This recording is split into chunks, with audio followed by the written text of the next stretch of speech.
Everyone, welcome back. So this is Thoughty2, and this is why the most terrifying enemy in World War II wasn't human. So let's see. 11th of April 1880, legendary US Army General William T. Sherman stood in front of 10,000 graduates from the Michigan Military Academy and uttered 3 short words. War is hell. Rarely before or since has such a complex subject been summarized so succinctly. The death and destruction, the flying bullets and exploding shells, the screams of the dying, and the silence of the dead. Hell is the only way to describe it. In his 14th century epic poem, The Divine Comedy, Dante Alighieri imagined the underworld as a vast pit made up of 9 concentric rings. The deeper you travelled into this spiral of damnation, the worse things would get. If war is indeed hell, and we take Dante's doom spiral as our model of it, then the Battle of Ramray's Island belongs in the underworld's 9th and most nightmarish circle. Sometimes called the Ramray Massacre, for reasons that will soon become clear, the Battle of Ramray Island was a relatively small engagement that took place towards the tail end of the Burma campaign in the final year of World War II. In total, under 1,000 soldiers lost their lives, small potatoes by the horrifying standards of the Second World War. Is this the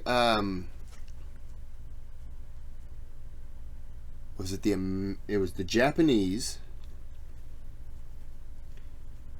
It was either the Americans or the British forced the Japanese to walk through. Is this the saltwater crocodile thing? Thank you. Just yawning in my face. Trying to talk. But it wasn't the volume of death that made this particular battle so terrifying. It was the cause. Because the soldiers on Ramray Island weren't killed by bullets, bombs and bayonets. They were slaughtered in their hundreds by giant man-eating reptiles. Yep. This is the horrifying story of the Ramray Crocodile Massacre, the single deadliest animal attack on humans in recorded history. But stick around to the end because this one comes with a twist. Before the outbreak of the Second World War, Burma, now officially known as Myanmar, was part of the British Empire, but the British were driven out by the Japanese in 1942 at the start of the Burma campaign. 3 years later, the war was almost over, and with Japanese forces suffering heavy losses across the entire Pacific theatre, the Allies began wresting back control of the former British colony. The first step would be to retake the capital, Rangoon, as part of Operation Dracula. But to do that, the Allies were going to need somewhere to base their vital air support. Ramray Island was chosen as the perfect spot. Just 200 miles from Rangoon, it had plenty of open land suitable for airstrips that could be supplied by the deepwater port on the island's northern tip. Right from the very start, the Battle of Ramray Island was a one-sided affair. The Japanese defenders were outnumbered 6-1, and with the Allies able to call on devastating naval and air support at will, they were outgunned by an even wider margin. The initial assault, dubbed Operation Matador, kicked off on the 14th of January 1945, with an amphibious landing on Ramray's pristine northern beaches. Royal Navy reconnaissance planes had spotted Japanese soldiers installing artillery in caves along the shore in preparation for the imminent invasion. So the British Navy sent the Dreadnought-class battleship HMS Queen Elizabeth, supported by dozens of smaller ships and a variety of air support, to rain down fiery death and prepare the way for landing. By the time the sand had settled, the Allies were able to stroll onto the island entirely unopposed. It was almost like a summer holiday, except everything was on fire. By the following day, the port had been captured and the Allies began to work their way south. Resistance was significantly fiercer further inland, where 1,000 Japanese troops fought like tigers over every inch of ground given.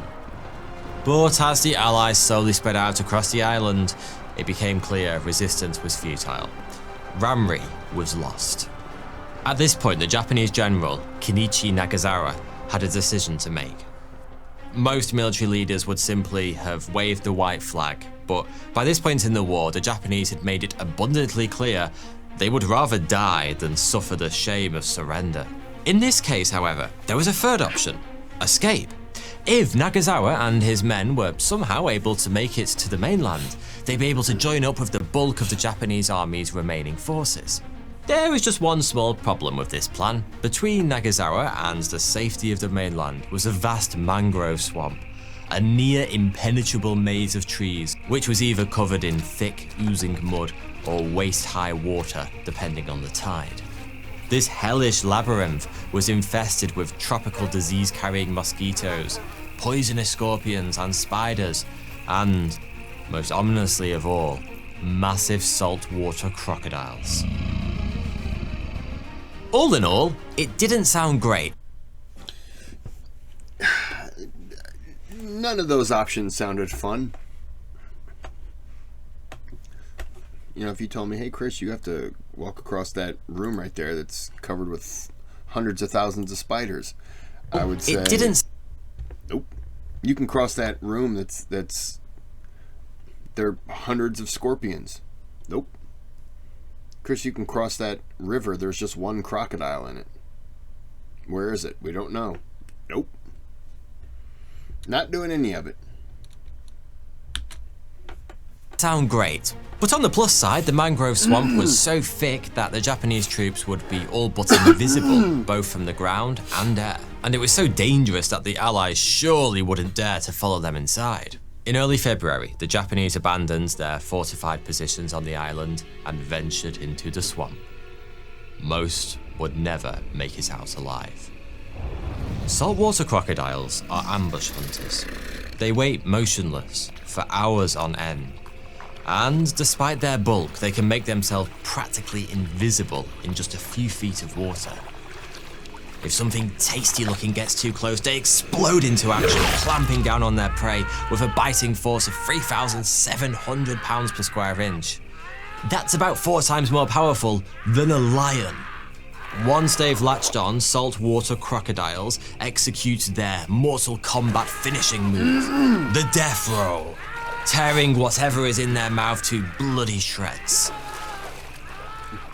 The Japanese soldiers on Ramri entered the mangrove swamp in a pretty bad condition. They'd been fighting non-stop for several weeks, and many were ill or injured.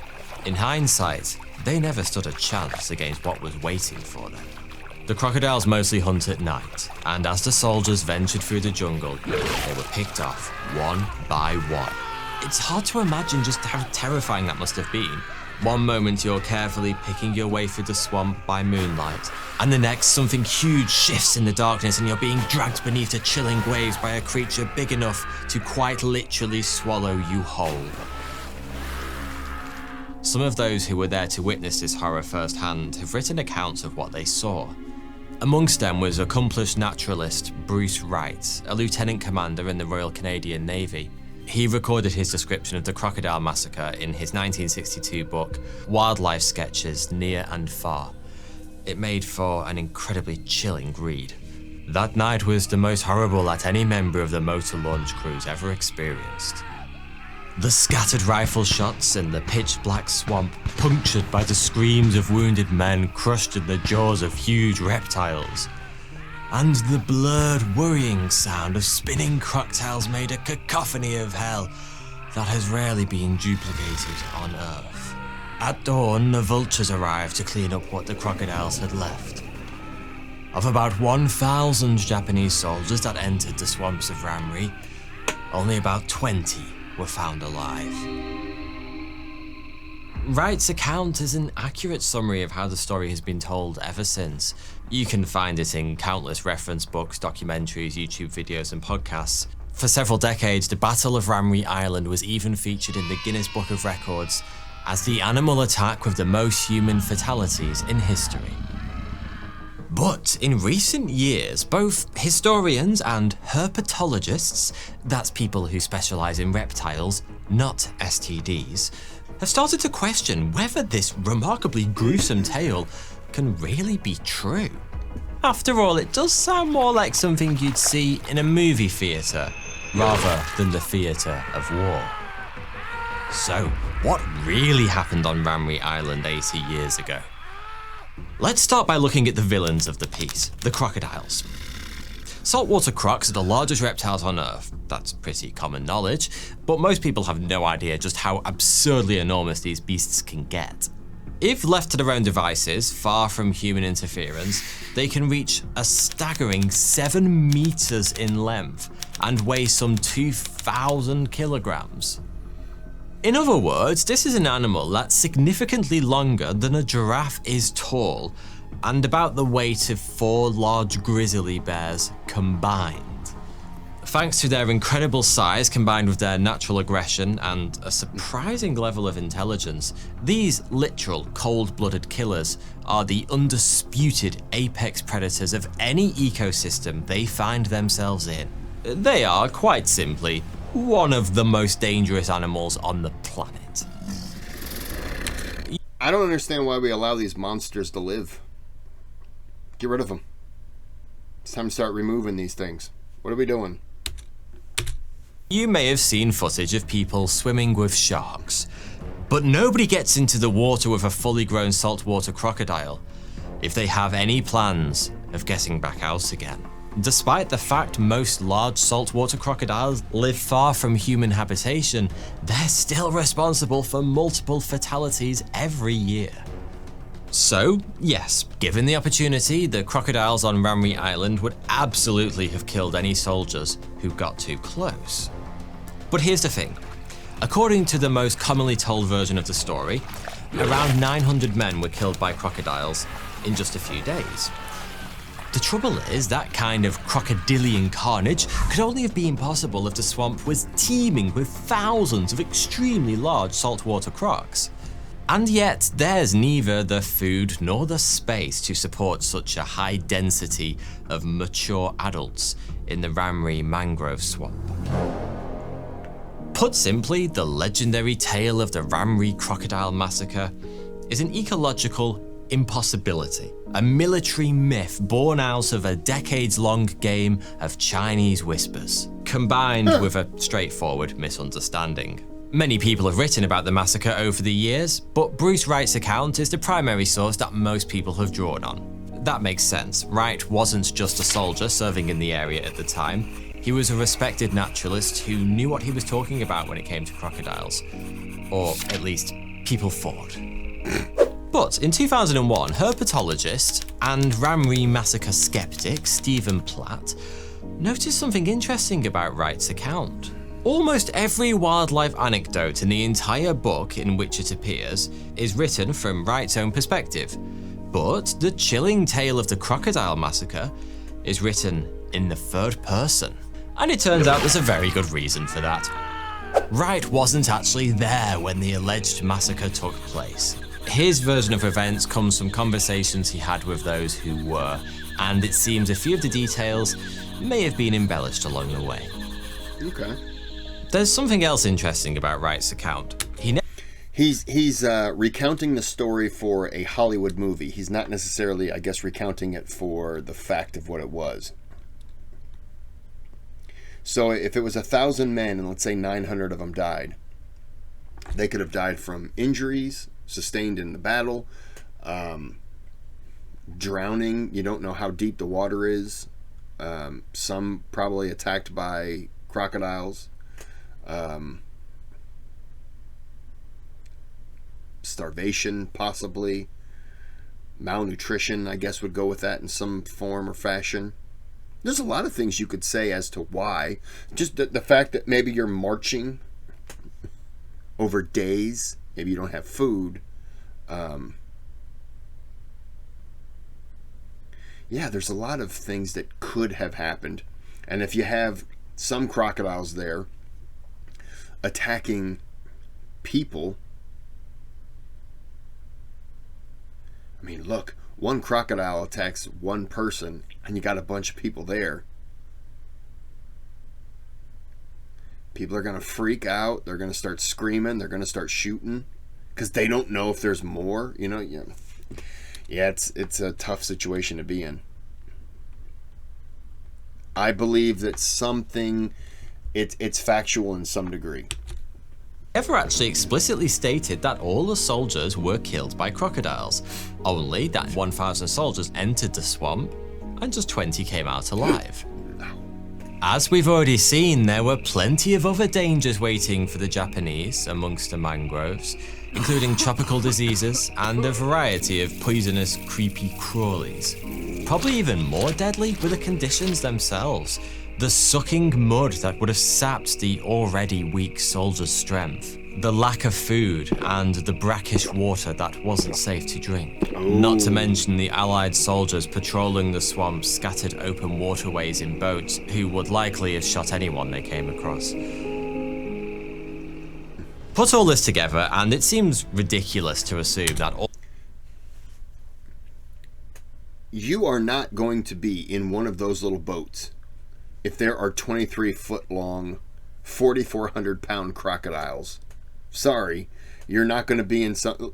Why don't you just take a canoe and go down the Nile and just, like, start poking your or you know, not just the Nile. You're not going to take a canoe near a hippo. You're not going to take a canoe where there's crocodiles around. No. And I'm not saying they were in a canoe, but you're not going to take a boat where you can go through that type of water. You're not going to do it at night because you can't see anything. You're not going to do it. I don't know. All 900 soldiers were murdered by massive misanthropic crocodiles. More importantly, it turns out the numbers themselves were wrong in the first place. We can debate what may or may not have killed 900 men in a swamp 80 years ago till the cows come home. But according to official military records, a solid 500 of them didn't actually die at all. They made it out alive to join up with their other comrades on the mainland. Total casualties attributed to the entire 6-week battle are estimated to be only 500. It's extremely likely that crocodiles were responsible for some of those deaths, but it's an absolute certainty that the true number is orders of magnitude smaller than most people have been led to believe. And if you also, let's say you were to go through there after. Motorcycle. Sorry. I didn't know if it was a dog growling or what. If you were to go through after and you see a couple bodies and then you see crocodiles feasting on them, you're going to think, oh, that person was attacked by a crocodile and died, or, you know, blah, blah, blah. But they could have died from any of the things here, listed. And they just died in close enough proximity to the water where a crocodile got them, pulled them in the water, and started eating them, but they were already dead. So your mind's going to start, oh my goodness, keep an eye out. There are crocodiles around here. Oh, look, they've already got some people over there. So, you know, I'm just trying to give some kind of an answer. These days, the general consensus amongst historians is that most of the 500 poor souls who died lost their lives either to drowning or the guns of the Allies, with crocodiles mostly just scavenging the corpses when they got the chance. Truth is, we'll never know the real numbers. Like Bruce Wright, who started all this trouble in the first place, we weren't there. Most of those who were are no longer with us, and even if they were, exactly what happened under cover of those mangrove trees is inherently unknowable. Those on the outside couldn't see in, and those who perished took their secrets to their watery graves. Thanks for watching. Yeah. It's hard to know. It sounds terrifying, but in truth, it's hard to know. Unless you ask, the 500 who survived don't seem to have... I mean, we're hearing it from the British side. We're not hearing anything from the Japanese side, which makes me believe that it probably didn't happen like that. But you're going through mangrove swamps and all that. It's very possible that one or two did get attacked when they were alive. And no offense, but if I'm walking through water and the person next to me gets attacked, am I going to try to help them? If I think there's a possibility that this person being attacked and now struggling, if there are others in the water, they're going to that, I'm going to try to get it away.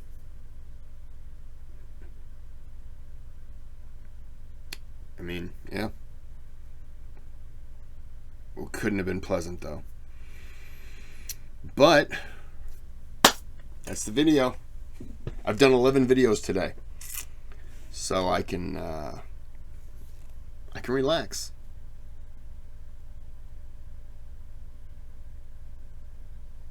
I don't know why I just paused. I just paused. I think I'm admiring myself. All right. So we're gonna end this here. Like and subscribe. 79% of you who watch these videos don't subscribe, so just go ahead and subscribe because you're watching the videos. Stop being a peeping Tom. All right? Be a subscribing Tom. And then you can peep.